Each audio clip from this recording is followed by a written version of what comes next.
Christians or Muslims were actually aware of this work. And this is something I found little hints, but nothing really showing me that they were aware that Jews were reading this thing. You're going to see in a second that Jews really were reading this thing in Judeo-Arabic in the Near East. So I found that it was surprisingly well attested in Judeo-Arabic. So here are a number of the manuscripts that I found and that I'm working on. Okay, now a little basis on what is Toledot Yeshu. So there are two major versions of Toledot Yeshu, as you no doubt understood from the introduction to my paper. There's the pilot version, which is a parody on the trial and execution of Jesus. Does this remind you of any other text? Don't think Jewish, think Christian. Monty Python. Say it again? Monty Python. Monty Python. Everybody says that. Thank you, Itai. Besides Monty Python, what does it remind you of? Life of Brian. Thank you. You said it. Thank you. Well, the New Testament, right? Say it again. The Gospels. Wait, tell me your name. I caught it before. I'm Emily. Sorry. Emily. Okay. Yes, the Gospels. So this is exactly sort of the seed version of Toledot Yeshu. Like, this is the basis. It is a parody on the Gospels, on Jesus' last days. And it's called the Pilate version because Pilate is the ruler who sentences Jesus. So that's the Pilate version. I don't work on that version. I work on the longer version, which is the Helena version. And this is the one that's very, very well attested in the medieval period. The Pilate version sort of dies out, and I'm going to tell you, we're going to talk about why. But the Helena version is this expanded version, adding a very salacious birth story, conception story, should we call it? Childhood stories, and also the history, it tacks on to the end, later history of Christianity. So what's actually in this thing, so the contents of, well, I'll call it the long version. So birth, childhood, and his study in the Beit Midrash, or the Kutab, revelation of his problematic and questionable past. He becomes a renegade. He does miracles. You can see sort of the counter-historical aspects of this. He's chased throughout the Galilee, and he's executed. And then the later history of Christianity and the parting of the ways. So a Jewish version of the life of Jesus. And in Europe, this thing definitely circulated under the wraps. In the Near East, I have questions. I'm not sure. I'm not exactly sure about the function of this thing, whether non-Jews were aware of it. You know, there are a lot of open questions here. So before we get to the text, I'll just show you one more point. So what is the significance of this thing in Judeo-Arabic, of this composition? I mean, first of all, it's very interesting that Jews were reading this at all, right? But let me talk about some particular points of significance. First of all, equal attestation in the Near East and Europe. So I'm only talking today about the Judeo-Arabic versions, but it also circulated in Hebrew in the Near East. So this anti-Christian work was just as popular in the Near East as in Europe. It covers a unique medieval period. So the Judeo-Arabic manuscripts span from the 11th century till about the 16th or 17th century. And you remember what I said about the Hebrew manuscripts from Europe. They exist from the 17th century. So it covers a period that is otherwise uncovered. We wouldn't have known necessarily that Toledot Yeshu was circulating in paper. It's testimony to the development of two versions of the story. So I said, so I can trace in Judeo-Arabic how this shorter, sort of less spicy version, no conception story, none of the how it died out in Judeo-Arabic, because it's also attested in Judeo-Arabic, and how the longer version sort of took off and became popular. You can follow the numbers of manuscripts and see how that happened. By the way, I forgot to mention the Yiddish manuscripts. Toledot Yeshu is well attested in Hebrew, well attested in Judeo-Arabic, also very well attested in Yiddish, and this is something that has barely been touched.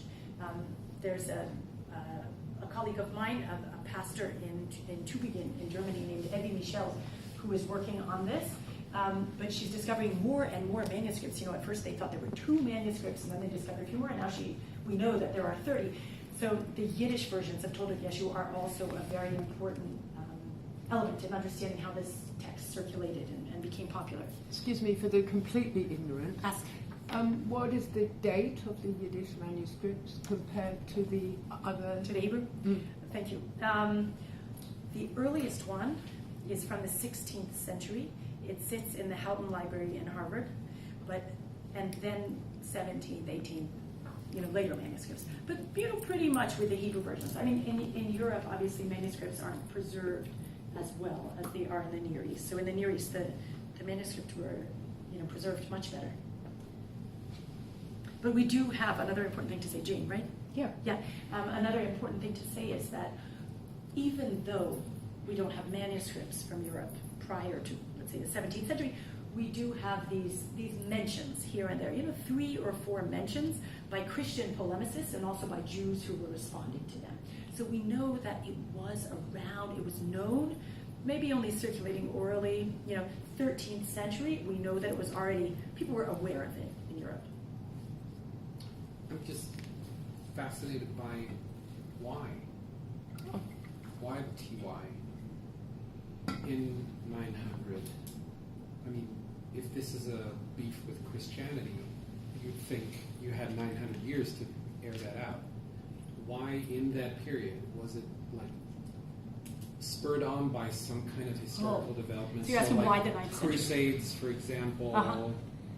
Was there a new wave of persecution? Was it to ingratiate themselves with the Arab rulers? With Or an Muslim? anti-conversion propaganda? Okay. So as they say, Jamal, جايتك بالحكي. The question is سؤال في محله. Great question. No, I mean that's exactly, it's I think number 6 here. Great question and very important. Why in the 9th and 10th century are Jews doing, I'm saying, so you have to remember short version, long version. So the short version, okay, it was born in Aramaic. Some scholars think that it was sort of the inside joke of like yeshiva bloggers in Babylonia. Yeah. Some people don't. But in any case, that's in Aramaic. But the question is, first of all, there's a lot that's unknown. How does it make its way into Judeo-Arabic? Like, we have to ask that question. The long version that I deal with did not exist in Aramaic first. I claim, and this is what's going to answer your question, that it began its life in Judeo-Arabic. I'm about to say something more about that. It's not the point of today. It's something I've written about but haven't yet published. But I believe that there were very strong reasons in the 8th and 9th century causing this thing to sort of take off in Judeo-Arabic. So I really, really like the question. Okay, so Judeo-Arabic is testimony to the development of these 2 versions. You have this sort of, the pilot version, the short version is funny if you know the Gospels. Very rude to Christians. I always have to, it's a rude text. But if you're a Jew reading it, very funny. But the longer version has a lot of elements that just in folk literature make things popular. It's spicy. It's got sex in it. It's got salacious. It's salacious. It tells. It gets the polemical edge very well going. I think we'll be able to talk about that when we see the text. But it just accomplishes a lot of things. And as you saw, what I read about in the article is that I believe that it had. I believe that it functioned in sort of popular culture. This was not an intellectual text, obviously. It had a function, and people thought it was funny, and people were reading it. Avital. Yeah, this might be just a very European question, but when I was looking at the 2 versions, like Emily said, the first one sounded like the Gospels, and then the Helena version made me think of all of these infancy Gospels, and I was wondering if I know this were those around in the Arabic. So you and Jamal have clearly been talking, or maybe reading my files, I don't know, or maybe my article was sent to you. Anyway, that is exactly what I'm going to talk about. Infancy Gospels, stories of the life of Jesus, expansions on the life of Jesus were very, very popular in Arabic. In all Near Eastern languages. In Syriac, Greek, Ethiopic, we could go on. But in Arabic, yes. And it is part of the sort of Abbasid milieu that I believe led Jews to it. I love that question. Okay? Okay, so talking more about the significance in Judeo-Arabic for... so triangular polemic in Arabic adds another composition. Jewish, Christian, Muslim polemic was very alive in Arabic. Because of the backdrop that I talked about, they were all reading Aristotle's rhetoric and learning how to do this. they were reading each other's text because they all used Arabic as a language of intellectual discourse. And note how different this is to what was going on in Europe. I mean, of course, they were all speaking a lot of the same languages in Europe, but the intellectual languages were different. Jews were writing in Hebrew, Christians were writing in Latin, never the twain shall meet. This was a very, very different environment of intellectual discourse. So this adds another composition to what we know about polemic that was happening in the 9th, 10th, 11th centuries and on. Function in Europe versus function in the Middle East.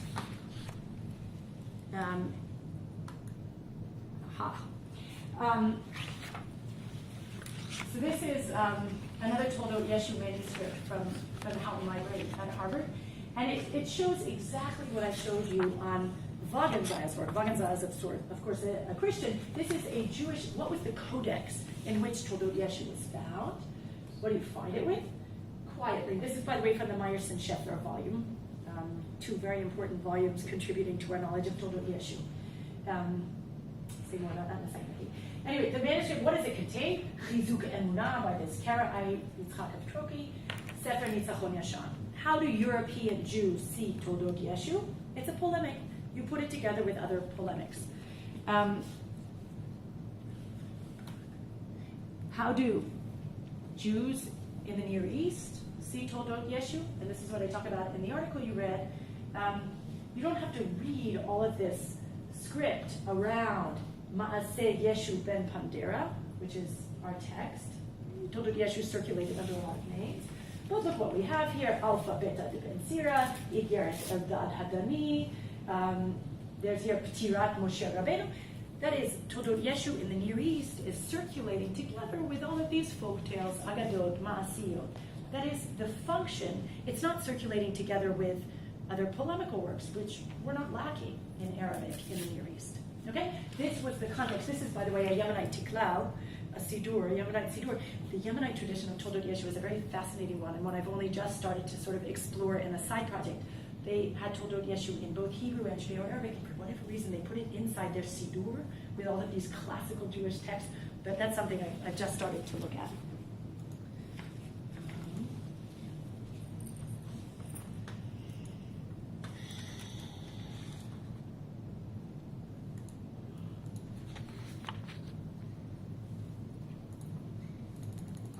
Okay, so that was the function.